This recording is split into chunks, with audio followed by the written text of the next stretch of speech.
You sent me a list about Dave Aranda, but not so much about Dave Aranda, but the Baylor staff, the other coaches, the 10 assistant coaches, and how many of them are like the next level among his staff at Baylor. Right, because one of the things that we do, I mean, it's fun doing this public stuff, right? The Twitter account, radio, and so forth. But we have been working privately for selective teams over the last couple of years. And one of the things that we migrated in, it took us 7 years to do it, but we have on record an evaluation and a report of every headset in college football since 2010. So yeah, every head coach, every offensive coordinator, every defensive coordinator, but every D-line coach, every edge coach, every linebacker, safety, special teams, you name it. We got all these guys, and we use it to help head coaches manage their staff, be prepared for guys leaving, upgrading, etc. One of the things that we did is we started looking at, can we start predicting rising stars, right? Can we see a young coach early before anybody else? And that's what we tried to do. So part of our list when I'm working with head coaches is we're looking at rising stars. And I happened to be looking at the Big 12 the other day, looking at the rising star list. And I started going through, going, okay, Texas Tech has 1, BYU has 3. And I go through it, I get through it, and I'm looking at Baylor, and Baylor, nobody has 4. Nobody has 4 in the Big 12.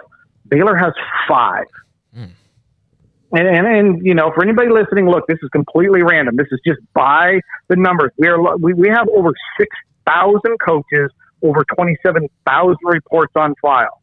And these guys just happen to all be, 5 of them happen to be at Baylor, which is an extraordinarily high number. So, and it's not to say these guys are going to turn out to be great, like a Grammy, okay, or a Dave Aranda as a defensive coordinator, but it says they are following the path of above average coaching.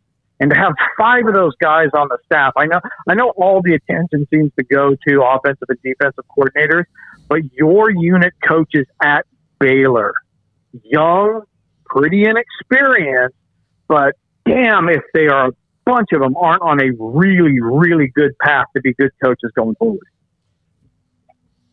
Dave, how many?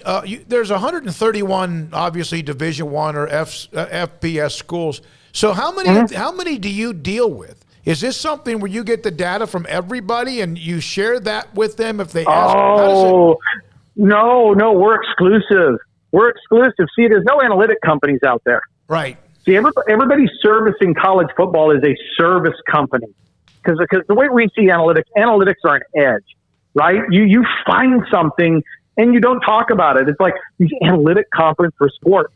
Dude, if I found something cool, I wouldn't share it with my mom, you know?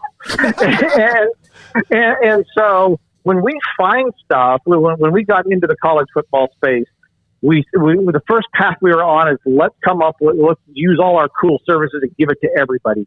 And everybody will pay for it just so they don't get left behind.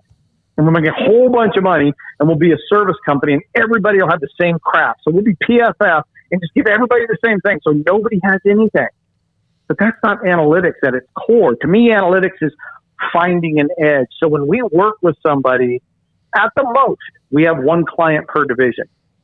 So we have a Big Ten West client, 1. Okay. And we do everything to help them win, but we also do everything to give them edges to beat everybody else. In that division. We have 1 Big Ten East client. We have 1 ACC client. We have 1 SEC. They actually pay money so we don't talk to anybody else. So it's only 1 per conference. So ironically, with Texas and Oklahoma leaving, we're without a Big 12 client. So I'm starting to look at who's the best, because to be successful, you always want to surround yourself with the best. And by the numbers, man, I mean, I know I'm speaking to a biased crowd, but Dave Aranda and his staff is, man, it's money. I just love what he's doing there in Baylor, and I think it's much better than people actually even give it credit for. So, Dave, you mentioned Jeff Grimes. Does that include the coordinators, that 4 total, or is that okay? No. See, Well, neither one of them are rising stars because both are already there. Sure. Yeah, right. We got a nice sample size, so they can't even be a rising star. So yeah, it's the other 8 guys. 5 of them have that label at different units. So, but Grimy, he's a 5-star. He's a 5-star coordinator. You aren't any fan that goes, man, I don't like these play calls. Dude, shut up. There is the odds of replacing Grimy for anybody else in college football and improving at Baylor is basically 0. So love him while you got him. He is really, really good at what he does. Says a lot about who is on staff and also those who are already at the star level, as you mentioned, but also that Dave Aranda was not afraid to pull the trigger.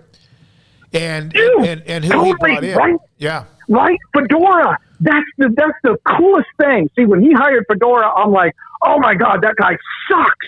He totally sucks. How could you hire him, Dave? I'm like, I could have sent Dave 9 years of reports that go, sucks, got lucky raised. Sucks, got lucky raised. Right? And he's just not a good play caller. And so often we have head coaches that'll hire somebody and stick with them. And the biggest thing I think Dave has done actually is cut bait and hire somebody else. He happened to get rid of a bottom 20th percentile offensive coordinator and bring in a top 10th percentile offensive coordinator. He could have absolutely not done that any better in that transition. Dave's not trying to get the New Orleans Breakers as a client. Yeah, Fedora. Yeah. Oh, my God. Dave, we had you on last year during